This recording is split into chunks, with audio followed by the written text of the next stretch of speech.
Okay, so many people argue that persuasion is interpersonal in a sense that people send messages that are interpreted and analyzed by the receiver before they respond. So I had to choose four variables to talk about when it comes to interpersonal persuasion. So first, verbal characteristics.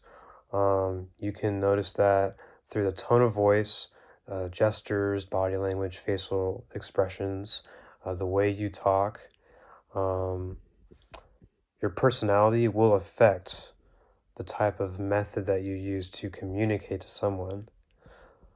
Also, when it comes to nonverbal characteristics, your eye movement, body language does come in play when you're trying to persuade someone. You can give cues, and people who are successful with nonverbal communication can persuade and deceive people a lot easier than others. And then there's power control, which is a hidden agenda within communication. Power is not authority, it just enhances it. We can communicate dominance and power through learned skill behaviors or through intimidation and threat. And people who speak this way, they don't stutter. They're very clear with what they're saying. They're confident and they don't make disclaims or take questions. Conflict is inevitable. It happens all the time. um, there's all kinds of conflicts that happen, disagreements over behaviors, uh, personal values, and things like that. But forgiveness and reconciliation is how conflict comes to a resolution. The reason why I'm doing this research is to become a better communicator, to see where my strengths and weaknesses are, to see where my friends and family strengths and weaknesses are, so I can pay attention and analyze these communication methods. It's important to know qualitative research.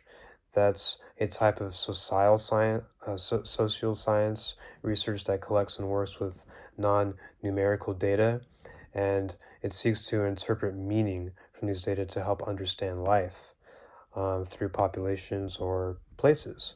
Then there's autoethnographic research, which is important because basically what happens is the researcher wants to describe and analyze a personal experience for the purpose of understanding a cultural experience.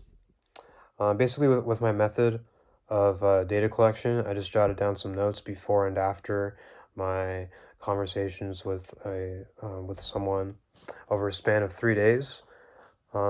We had this conversation, and before and after, I just looked at my notes. So both of us were persuasive just with our attitudes and actions. Our values and beliefs didn't change, but what happened was we were able to see which variables we need to improve on with like verbal variables. The conflict was so unnecessary. The power part of it does help influence, but isn't necessary. So sometimes it just doesn't work. And the nonverbal cues, those were not done effectively. So that's what I learned. I also learned that you have to really know the relationship that you have with the person that you're talking to, because depending on the relationship you have, they may be comfortable with how your personality is when it comes out with your method of persuasiveness. Sometimes they won't be familiar with that. And so I learned that I need to adapt to who I'm talking to. Depending on how close I am with them, or if I'm not close with them, then I need to I need to change that. So this is good for researchers to know, and I learned where I need to grow and what is successful.